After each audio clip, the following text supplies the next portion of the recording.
welcome to another episode. Today we are going to answer some of our listeners' questions. Yes. So we opened it up on Instagram and we asked for your questions, and we had, I liked these ones. They're different. All 3 questions are different. So let's start off with this is actually technically it was a question to me because it was about, but I think it's got a broader application. Okay. So it was about opening my own gym. So when I left Glasgow and I worked for CrossFit Glasgow, I moved back down here to rural Scotland and I opened my own gym. And somebody was asking, like, how did I manage that, starting it up by myself after having been part of like a big community, all on my own, starting up, and then how did I manage like the logistics of it and the like, I guess like the mental approach to it as well. And I think this has a much broader answer in terms of like, how do you start something new that's very daunting and overwhelming, potentially, and puts a lot on you as an individual. Like, why would anyone do that? And so I will tell you why I did it first. The reason that I did it was because community is so important that when I left Glasgow and moved back here, I knew that creating an environment where people, like-minded people, could come together was more important than avoiding it. So the positive outweighed the negative. So any apprehension I had, I could have just done like one-on-one online training, personal training, and I could have made like a nice living out of that, and it would have been nice and simple and non-stressful. But I chose to open up and start group fitness, so a CrossFit gym then. And how stressful was it? It depends how you look at it. Okay. So anything that you go and start out on your own and put all the pressure on yourself to make the thing successful, whatever that means. Yeah. So much of it is about how you view it. So I think this is about failure.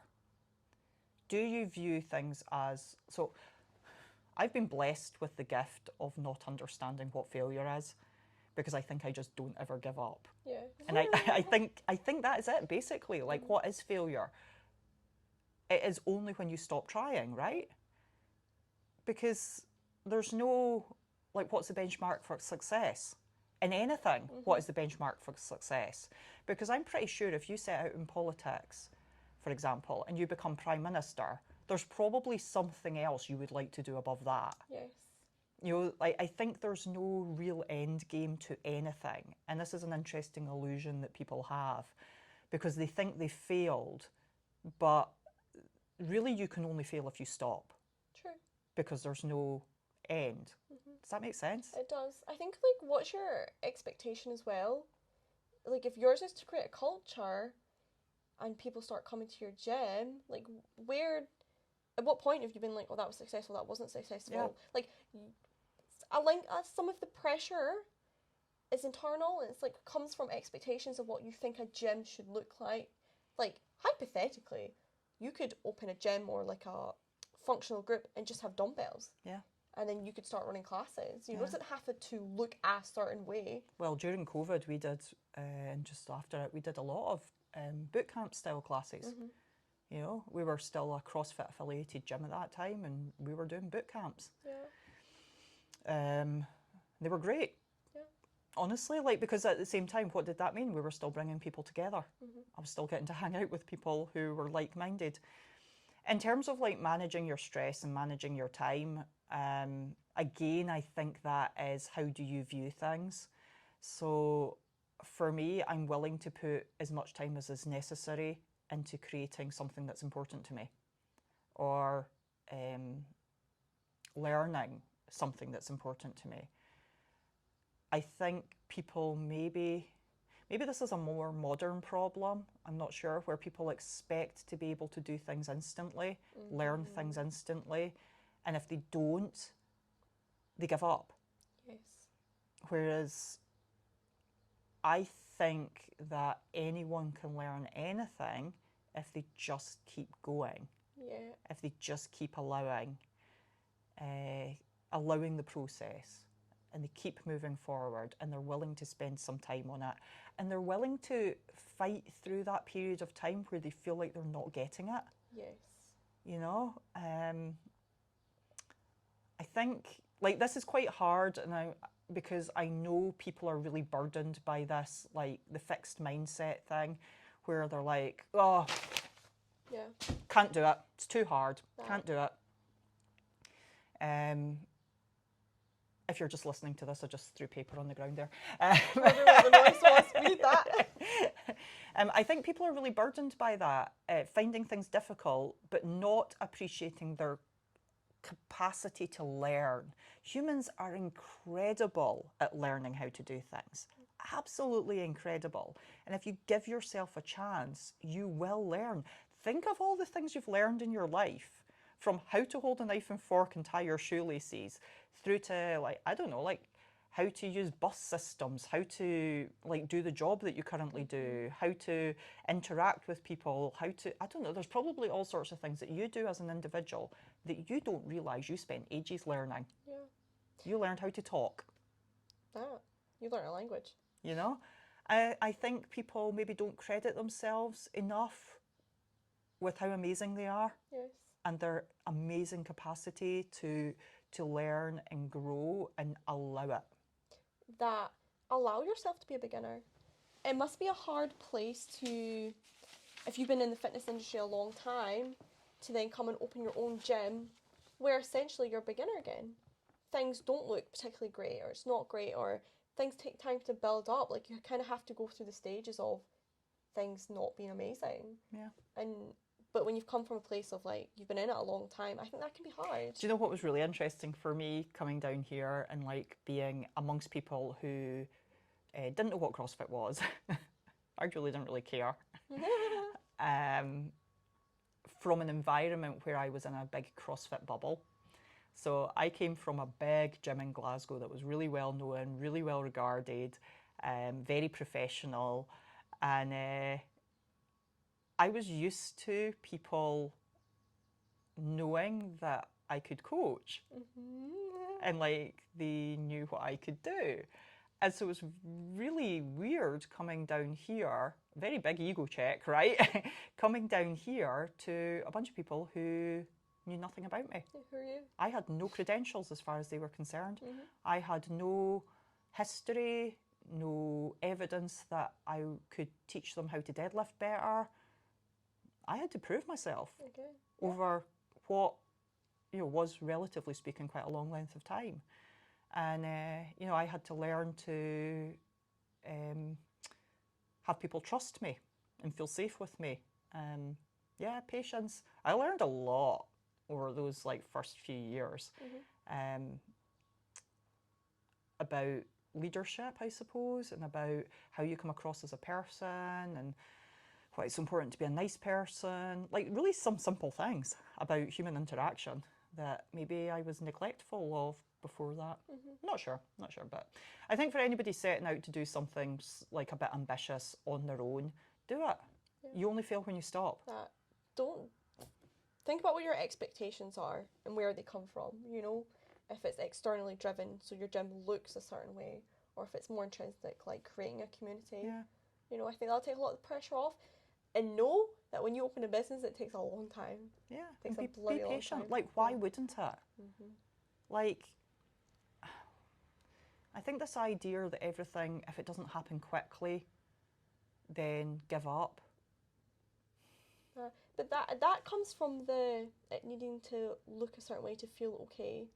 Like, the hardest thing, like when you start a business or you go self-employed or anything, is getting through the times where it feels impossible, like it's going nowhere. Like that is the difficulty of doing those things.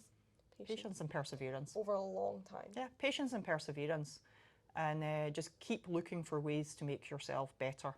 Better educated in your field, more trustworthy, whatever your specific field requires. Just keep trying to make yourself better and more knowledgeable. Okay. Nice. Okay, I love this question. How how do you change your mindset and your mental approach to you are good enough? Okay. What is good enough? You know? What, where do you think you'll be when you're going to feel like, oh yeah, I'm good enough now? You need to just be okay with, like, being, I don't know, anything, like overweight or a beginner or unfit. Like, you are fine there. And we talked about this in another podcast episode, where people were really nervous, like, to come to the gym because they were going to be like unfit, or they're scared, or they're going to be really bad. Like, yeah, just own that. Own the fact that you are at the stage where you are at, and you are just as valid for being there. You don't have to be fitter to be good enough. You don't have to be slimmer or have a six pack. You are just valid exactly where you are. And see, when we accept this notion, it's the human curse, right? We don't like to be bad at things. We don't like to be a beginner. We don't like to say that we don't know. But see, as soon as you step into that and own it, nobody can criticize you for it. Nobody can judge you. Nobody can make you feel bad. If I was to go to you, oh, Anne, you're a beginner, like, why are you here at CrossFit? You're not, you've been doing it for 15 years, but hypothetically, you're a new person, okay? You're a beginner, why are you here? Like, you don't belong here, you're not fit enough. Yeah, I'm not fit enough, but I am here and I'm going to stay here. Where can people go with that? They cannot go anywhere. And nobody's going to do that anyway. No, not they would. But that's the worst case scenario. Yeah. But nobody has got anywhere to go with that. So in you thinking that you have to be fitter or blah, blah, blah to feel good enough, it's a lie. And for as long as you think like that, you will never get to a point where you feel good enough. I'll tell you something else that's not obvious until you do it, is when you start doing something that requires physicality, so CrossFit, but it might be playing rugby, it could be any number of things. Like using your body in a way that is powerful and allows you to get more like in touch with your physical power is incredible. Yes. It's an incredible feeling. And don't think that feels different for me as it does for you. It feels exactly the same. Exactly the same. You might not lift as much weight as me, but the feeling is exactly the same, because I'm just me living in my body and you're just you living in your body. Yeah. And we only know what it feels like for ourselves. And all of us are just like wanting to, like, you know, do the best for ourselves with like whatever tools we have available. So when you start using your body in a physical way, stop looking for it to look the same as somebody else's experience and just enjoy your own experience. Yes. So the amount of confidence that then is produced from enjoying your physical journey is phenomenal. That you take the comparison out of it. Yeah. Like allow yourself to enjoy it. Like see this limitation thing that people put on themselves, where they want to limit their experience because it's a little bit scary thinking about what that might be. Like don't just allow it. Allow the journey, allow the experience, allow it to be difficult. Like allow it to not look the same for you as it does for me. Like, so I'm 45 now, right? I watch 20-year-olds coming into the gym and they will very quickly catch up with me and go past me. I don't think less of myself for that. I don't cry myself to sleep going, oh, it's not fair, I wish I was 20. I really don't wish I was 20 again, by the way. Yeah. Do you know how many people say that to me? They would not go back to being a young person. No. I'm like that, trying to mark off the days. Can I get to 30? It's a great journey. It's a fantastic journey that you would never like wish away for anybody. But you, like, if you've got any sense, you would never wish to do it again either, because you get to where you are because of that journey. I love watching younger people coming into the gym. Now we've got teenagers coming up through, right? And I love watching them grow into their strength and their capability and like learning to move and become powerful. And that doesn't mean I'm less than because they're doing well. That's insane. Literally. That makes no logical sense. No. And that's what you're doing when you're comparing yourself to people. You're removing that opportunity that you have to experience something really wonderful for yourself, and you're taking it away from yourself. And you'd have to ask yourself, why are you doing that to yourself? Like, why do you want to remove a really positive experience? And that comes down to how you view yourself and how you view experiences. So then we come to things like, how do you talk about yourself? Is it positive or negative? Do you use positive language or negative language to describe yourself in your thoughts and verbally? So are you always telling people, you know, I'm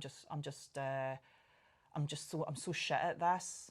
Like, I just can't get that. I can't. So one of the ones that I hear a lot is people telling me how shit they are at snatching.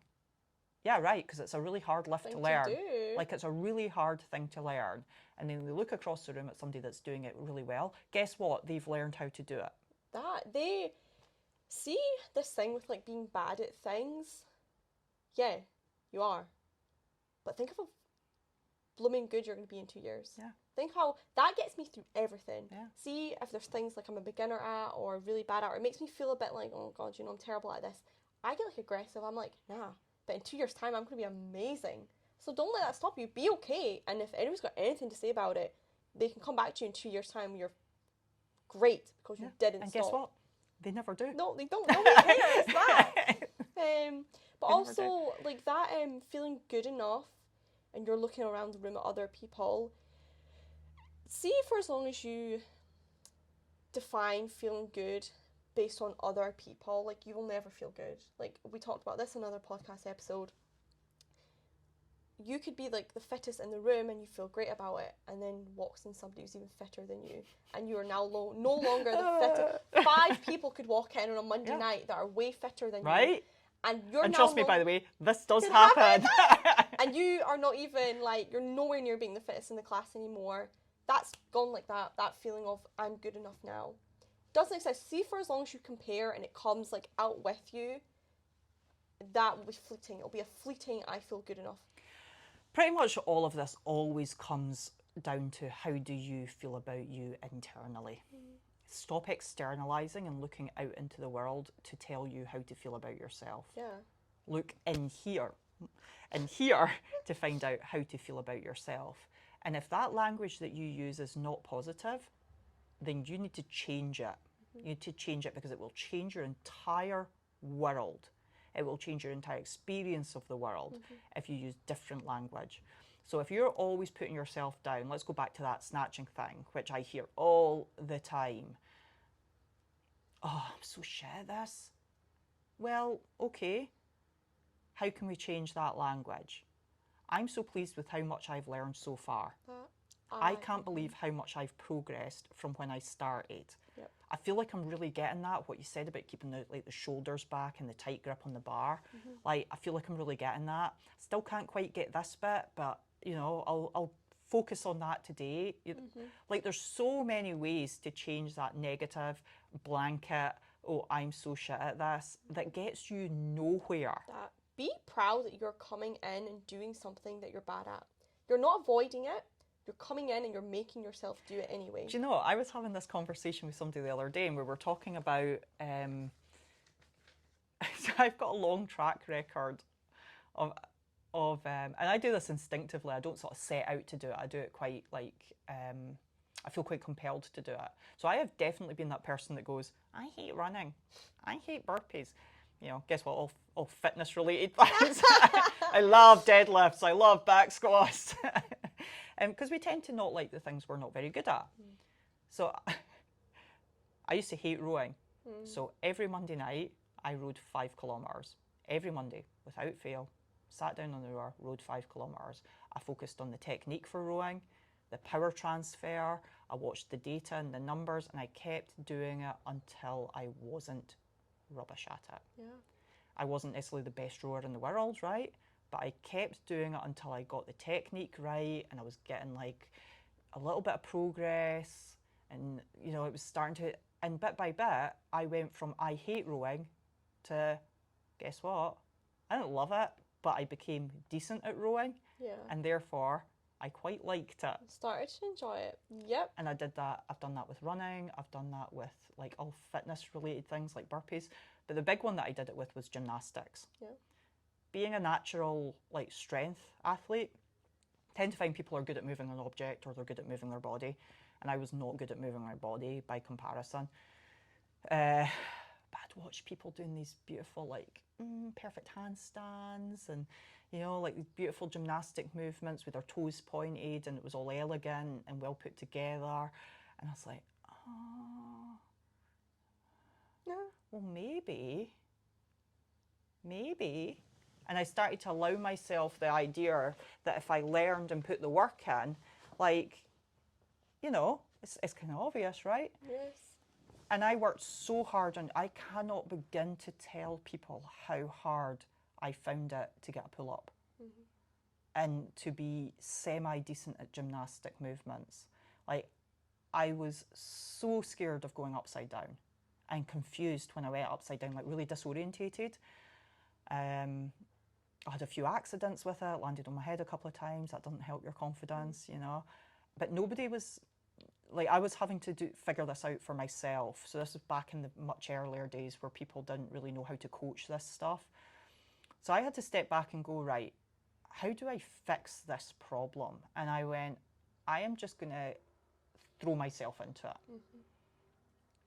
And I looked up like gymnastics courses for adults and all this kind of stuff. I used to go to an adult gymnastics class, and I just attacked this problem until one day, the pinnacle moment of my life, the pinnacle moment. There was a visitor in our gym in Glasgow and from America.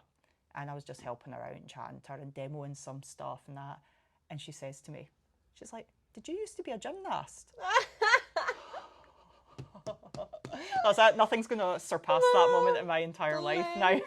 That. What a good feeling. That, like... That's proactive. Yeah. When you're not avoiding the things that make you uncomfortable, you're taking charge. Okay, you're doing something about it. So hard. Yes. Be proactive about things that you're bad at. Do you know the thing is, though, as well, right? Because of that, like, it was so hard, but see the gift at the end of it, of taking something that I could have... I'm sure I did say words like, I'm never going to be able to do a pull-up. I'm sure and I avoided it. See, for the first few years, because I found it so hard, I just avoided it. I pretended that I wasn't interested in that stuff and I was only interested in like lifting heavy things. I completely avoided it and just tried to be good at the things I was good at. Now, I'm not telling you not to do that, right? But see the reward. Like, I'm proud enough of like having a heavy yoke walk or picking up an Atlas stone and that, but that doesn't even come close to that moment when the girl asked me if I used to be a gymnast. All that effort. See the work. Yeah, that's reward. Yeah. Goddamn. Yeah, for sure. For sure. I think there was one more question. Yeah, I like this. I think this is I think this is an every person question. How did I get started in fitness? I'm a 55-year-old guy and never done anything before. Oh, well, good for him, by the way. Eh? Yeah. Like, how common must that be? Yeah. Whether folk did stuff as a kid or whether they've just never done anything before, and they kind of know they should. Yeah, there's yeah. Nobody sits around not knowing that they could be fitter. True. I think. Yeah. I think. But how many people must feel like they do not know where to start? Do you know where to start? So there's definitely a few approaches to this, but I think of it, right? If I wanted to learn a language, what's the easiest way? I'm going to go do that. I'm going to go get a tutor. Somebody that knows what they're talking about. It's maybe not an option for everybody to go and get a coach or, go get like a personal trainer or anything. But if you can, do it. Because it'll leave you not questioning things. You'll get educated. It sounds like obviously you have to pay them and it's a bit more like time consuming. But it's an easier way to learn because you don't have to figure out for yourself. You've got a teacher there, okay? There's a reason people do better with teachers. That's brilliant. That's if you have no idea what fitness you want to do, fine, whatever. But whatever you decide first to try out, have somebody there, have a coach, have a personal trainer, have a whatever sports person, like have someone there. Yeah. I'm going to add a wee bit onto that. I think that's excellent. I will also say that just like car mechanics, there are good and bad personal trainers. And by bad, what I really mean is they maybe don't have a total reality check on who they're dealing with. True. So what I've came across a few times is people getting into personal training thinking that they're going to be training people like themselves, athletes, or people with like a long history of fitness behind them, and it turns out that who they're training is people like that guy. Yeah, the majority of PT clients are middle-aged. Yeah. Yeah. You know, people who you say to them, go and pick up a dumbbell, and they go and get a kettlebell. Yeah. Bless. Yeah. Love them. Yeah. But that's even more of a reason to get into fitness. Like, if you're somebody that, like this gentleman at home, know that the majority of people that we work with are all, like, middle-aged. Yeah. You know, these are the people getting the results. So what I was kind of getting at there was be a little bit discerning as a customer. So if you go, right, okay, I hear you, Beth, I'm getting a personal trainer. See if your personal trainer hammers you the first time you go and see them. Like, walk away. See if they don't watch how you move and give you advice on. See if they don't even tell you how to do a lunge properly. Or give you options if you struggle with that lunge. Yeah, and make you just struggle anyway. Right? Walk away. If they ask you to do 1,000 lunges on your first day, walk away. Yep. Like, honestly, I would say, see if you're coming from zero with fitness and your personal trainer tells you to do maybe more than 20 reps of something on your first day. Like, depends what it is a wee bit, so that's maybe a little unfair. But you see what I'm saying? It's like, when you go to somebody for the very first time, they should not be getting you to do a lot. No, you should not be walking out that session like crawling or dying or about to be sick or I scarred. would say, like, whenever I get people for the very first time and I know nothing about them, my objective is to find out about them in that first session. I tell them when they come in and I say, look, we might not seem to do very much today, but it's really important that we spend this time learning about how you move, what you want to do, like where your preferences lie. I need to figure out stuff about you so that I don't accidentally like injure you, you know. And I every time for the first time, all I do is I take them around a bunch of different pieces of equipment in the gym and just I get them to do stuff and I watch them move. And we don't do very much of anything. Yep. And then the next time I see them, I can get like a lot of feedback. Were you sore? How many days were you sore for? See if your personal trainer's not doing that stuff with you. Nah. You know, and it seems a little bit like they just hammered you. It's kind of like Ask some questions. They've got like a one mold for like every person, and it just life's not like that. Ask some questions. So I think great advice, get a coach, get somebody professional to help you, right?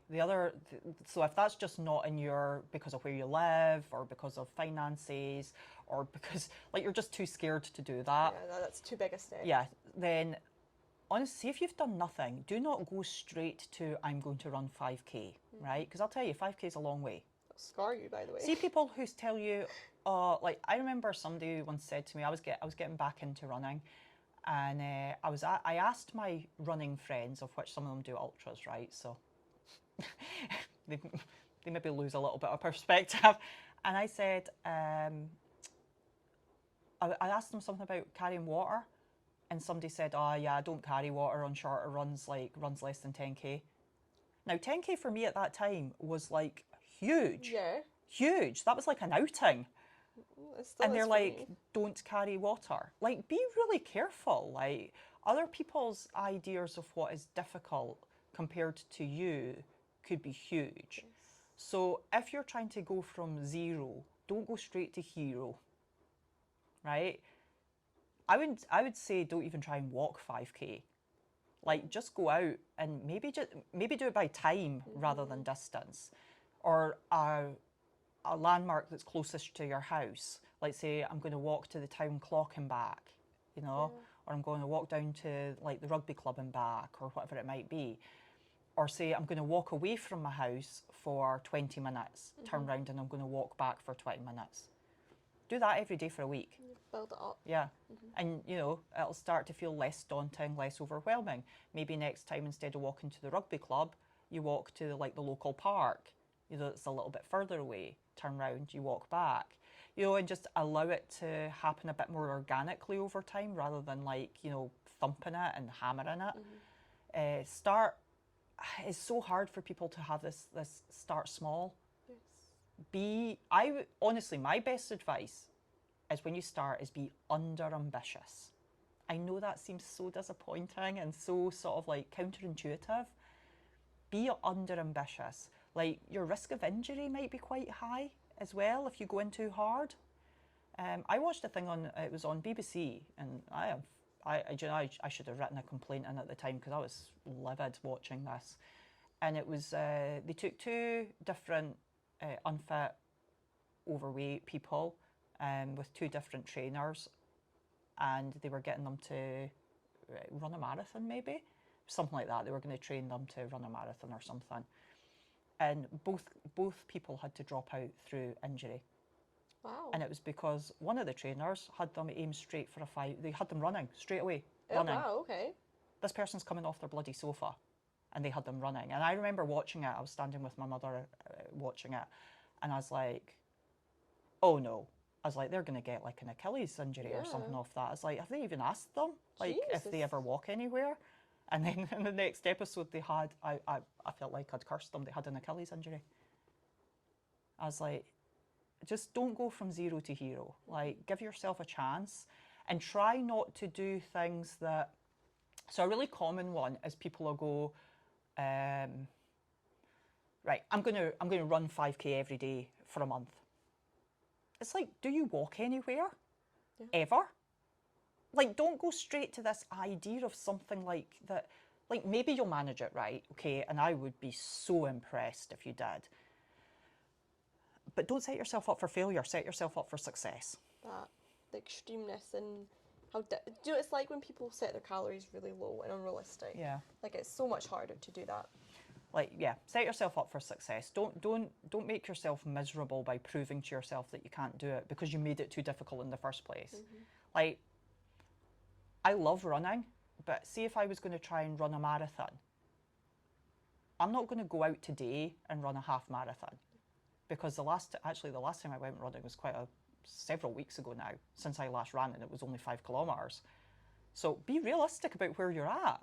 Like, be honest with yourself and go, okay, the furthest I walk in a day is from the living room to the kitchen.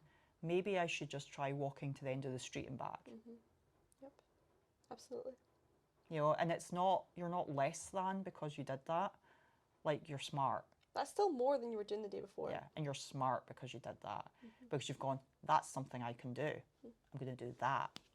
Don't do something so hard that you won't go and do it again. And scar yourself from the memory. Absolutely. I warn that when people come to class for the first time, you know, I'll be like, don't think I'm going to stand over you and yell at you. What I'll be yelling is slow down. Yes. That is the quickest way to put yourself off of something. Yeah. Don't scunner yourself. Scunner. I love that word. That's a Scottish word, isn't it? Yeah, love it. Nice. Yeah, you got this. You got this. Okay. Yes. Thank you for the questions, guys. We will be back next week, same time, with another episode, and we shall see you then. Bye for now.